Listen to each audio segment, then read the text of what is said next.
నమస్తే. ప్రస్తుతం మనం ఎల్బీ స్టేడియంలో ఉన్నాము.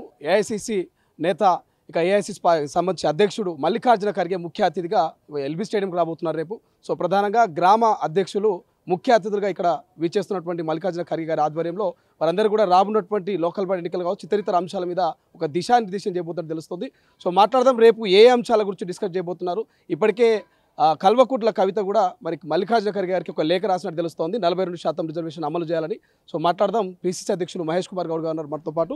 సార్ ఎట్లా చూస్తారు ప్రధానంగా రేపటి సమావేశం ముఖ్య ఉద్దేశం ఏంటి, ఏం సందేశం ఇవ్వబోతున్నారు ఖర్గే గారు? కాంగ్రెస్ పార్టీ యొక్క పాలసీ సమన్యాయం.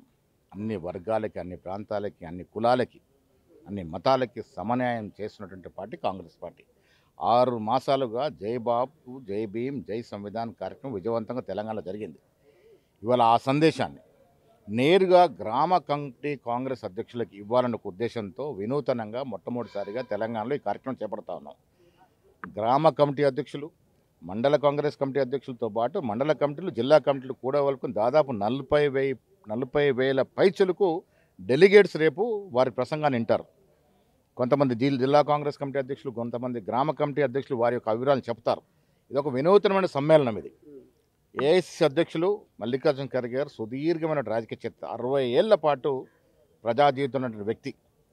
శరద్ పవార్ తర్వాత వీరే 60 ఏళ్ల పాటు ప్రజా జీవితం ఉన్న వ్యక్తి మాకు అధ్యక్షుడిగా ఉన్నారు. మహాదళిత నేత. వారిచ్చే సందేశం వినడానికి గ్రామం నుంచి కార్యకర్తలు తరలి వస్తూ ఉన్నారు. అదొక వినూత్న కార్యక్రమం. యావత్ దేశానికి ఒక రోల్ మోడల్గా ఈ కార్యక్రమం జరగబోతా ఉంది. ఏర్పాట్లు ఎటు దాకా వచ్చినాయి సార్? ఆల్మోస్ట్ కంప్లీట్ అయినట్టేనా? ఏర్పాట్లనే బ్రహ్మాండంగా జరుగుతూ ఉన్నాయి. వర్షం పడే అవకాశం ఉంది కాబట్టి టెంట్లో వన్ సమకూరుస్తూ ఉన్నాం. స్టేడియంలో పైన కూడా కూర్చునే అవకాశం ఉంది. దాదాపు 40,000 మంది డెలిగేట్స్ రేపు ఈ కార్యక్రమానికి హాజరవుతారు. ఎమ్మెల్సీ కల్వకుంట్ల కవిత ఖర్గే గారికి లేఖ రాసినట్టుగా తెలుస్తుంది. 42% రిజర్వేషన్ అమలు చేయాలంటుంది. ఎట్లా చూస్తారు? ఆవిడ రాజకీయాల్లో బతకాలి కాబట్టి ఇలాంటి యాగి చేస్తూ ఉంది. ఏం ముఖం పెట్టుకుని అడుగుతుంది కవిత గారు? నేను అడుగుతా ఉన్నా, ఏం ముఖం పెట్టుకుని అడుగుతున్నావు నువ్వు బీసీల గురించి? మీరు మీ నాయన కదా ఆనాడు రిజర్వేషన్ 21% తగ్గించింది లోకల్ బాడీస్లో. ఏం బీసీలకు న్యాయం చేశారు మీరు? బర్లపేట స్కాములు తప్ప ఏమైనా చేశారా మరి బీసీలకి? ఇవాళ ఆవిడ ఉనికి కోసం ఏదో మాట్లాడితే ప్రజలు నమ్మే పరిస్థితి లేరు. బీసీలకి న్యాయం చేసే పరిస్థితిలో టీఆర్ఎస్ ఉందా, బీజేపీ ఉందా? ఊరడించి మా బీసీల నాయకులు ఊరడించి లాస్ట్కి ఎవరిని అధ్యక్షుడు చేశారు? BJP party. వీళ్ళు బీసీల గురించి మాట్లాడతారు. బీసీలు తెలంగాణ ఉన్నటువంటి ఓబీసీలు కానీ, ఎస్సీలు కానీ, ఎస్టీలు కానీ, మైనార్టీలు కానీ వారికి తెలుసు కాంగ్రెస్ పార్టీ వల్ల తప్ప ఇంకే ఇతర పార్టీ వాళ్ళకి న్యాయం జరగదు. రైలు రోకోని ఎట్లా చూస్తారు? ఆమె చాలా ప్రతిష్టాత్మకంగా తీసుకుపోతున్నది. ఆర్ కృష్ణ లాంటి వాళ్ళని కలిసి మద్దతు కూడా పెడుతున్నారు. ఆవిడ రాజకీయంగా బ్రతకాలి. ఇవాళ టీఆర్ఎస్ పార్టీ పని అయిపోయింది రాష్ట్రంలో.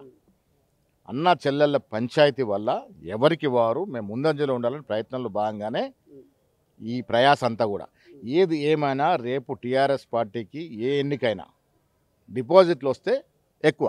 ఇప్పుడు హరీష్ రావు ఒక కౌంటర్ విసిరు. మీరేమో ముఖ్యమంత్రి గారేమో మాజీ ముఖ్యమంత్రి కేసీఆర్ గారిని దమ్ముంటే అసెంబ్లీలో చర్చ పెట్టండి అని చెప్పేసి మీరు సవాల్ వేస్తే ఆ సవాల్కు హరీష్ రావు ప్రతి సవాల్ విసిరిండు. దమ్ముంటే చర్చ పెట్టండి, ఒకవేళ సంతకాలు పెట్టినట్టు నిరూపిస్తే ముక్కు నేలకు రాస్తా అంటున్నాడు. ఎట్లా చూస్తారు? హరీష్ రావు గారు రాయాల్సిందే. 299 టీఎంసీలే చాలు మాకని సంతకం పెట్టిండు. ఇలా ఆనాడు ఆంధ్ర ముఖ్యమంత్రి ఉన్న చంద్రబాబు తర్వాత జగన్మోహన్ రెడ్డితో లాలుచిపడ్డది ఎవరు? కేసీఆర్ కదా. ఆన్ రికార్డ్ స్టేట్మెంట్స్ ఉన్నాయి ఆయన ఇచ్చినాయి. రాయలసీమ రత్నాలసీమ చేస్తాను. అరే నీకెందుకయ్యా? నువ్వు తెలంగాణ చూసుకోమంటే రాయలసీమ గురించి మాట్లాడతావు, ఆంధ్ర గురించి మాట్లాడతావు. ఆంధ్ర చేపలు తినగానే ఆంధ్ర గురించి మాట్లాడతావు. రాయలసీమ కోడి కూర తినగానే రాయలసీమ గురించి మాట్లాడతావు. ఆనాడు ముఖ్యమంత్రిగా నువ్వు మన వాటాను తాకట్టు పెట్టలేదా? మీరు హరీష్ రావు పోయి నీటి వాటాను తాకట్టు పెట్టి వచ్చారు. దాన్ని సరిదిద్దే ప్రయత్నంలో ముఖ్యమంత్రి రేవంత్ రెడ్డి గారు, ఉత్తమ్ కుమార్ రెడ్డి గారు ఉన్నారు. ఏ ఒక్క బొట్టు నీటిని కూడా మేము కాంప్రమైజ్ కాము తెలంగాణ విషయంలో. చివరికి ఒక ప్రశ్న. రేపు చలో సెక్రటరీ ముట్టడికి హరీష్ రావు నిరుద్యోగులకు మద్దతు ఇస్తున్నాడు. ఒకవైపు ఖర్గే వస్తుంది, ఇంకోవైపు వాళ్ళు ముట్టడికి పోతారు. ఈ నిరుద్యోగులకు ఉద్యోగాలు వచ్చే అవకాశం ఉందా? ఉద్యోగుల్ని నీట ముంచింది ఎవరు? టీఆర్ఎస్ హయాంలో 10 ఏళ్ళ హయాంలో ఎన్ని ఉద్యోగాలు ఇచ్చారు? హరీష్ రావు గారు మాట్లాడే ముందు ఒక్కసారి ఆత్మపరిశీలన చేసుకోవాలి. నిరుద్యోగుల ఉసురు తగిలింది మీకు, అందుకే మీరు గద్దె దిగినరు.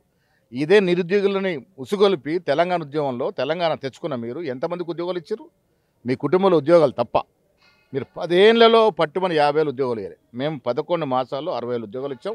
2 లక్షల ఉద్యోగాలు ఇచ్చి తీరుతాం. కొంత సమయం పడుతుంది. ఎందుకంటే కేసీఆర్ చేసిన అప్పు 7 లక్షల కోట్ల అప్పుతో సతమతం అవుతున్నాం. అయినప్పటికీ కూడా నిరుద్యోగులకు ఇచ్చిన మాట నిలబెట్టుకుంటాం. ఖర్గే గారి రాకతో ఎన్నికలకు సమరశంకం పూరిచుండొచ్చు అనుకోవచ్చా కాంగ్రెస్ పార్టీ? ఇది దానికి సంబంధం లేకపోయినా ఈ రాష్ట్రంలో ఎప్పుడు ఏ ఎన్నిక జరిగినా అది స్థానిక సంస్థలు కావచ్చు, రేపు జూబ్లీ హిల్స్ ఎన్నిక కావచ్చు, వచ్చే రోజుల్లో జిహెచ్ఎంసీ కావచ్చు, కాంగ్రెస్ పార్టీ అన్ని గెలుచుకొని తీరుతుంది. Thank you so much. ఇది మొత్తం మీద పిసిసి అధ్యక్షులు మహేష్ కుమార్ గౌడ్ గారు అయితే స్పష్టంగా చెప్తున్నారు. ఖర్గే రాకతో గ్రామాలకు సంబంధించిన అధ్యక్షులకు దిశానిర్దేశం చేస్తా ఉన్నారు. భవిష్యత్తులో ఏ ఎన్నిక వచ్చినా, అది ఉప ఎన్నికైనా లోకల్ బాడీ ఎన్నికలైనా ఖచ్చితంగా కాంగ్రెస్ పార్టీ విజయం సాధించి తీరుతున్నట్టు చెప్తున్నటువంటి పరిస్థితి. కెమెరా పర్సన్ అజయ్తో శ్రీశైలం, తొలి వెలుగు, హైదరాబాద్. అసలైన తొలి వెలుగు. ఫాలో వాట్సాప్ @తొలి వెలుగు official.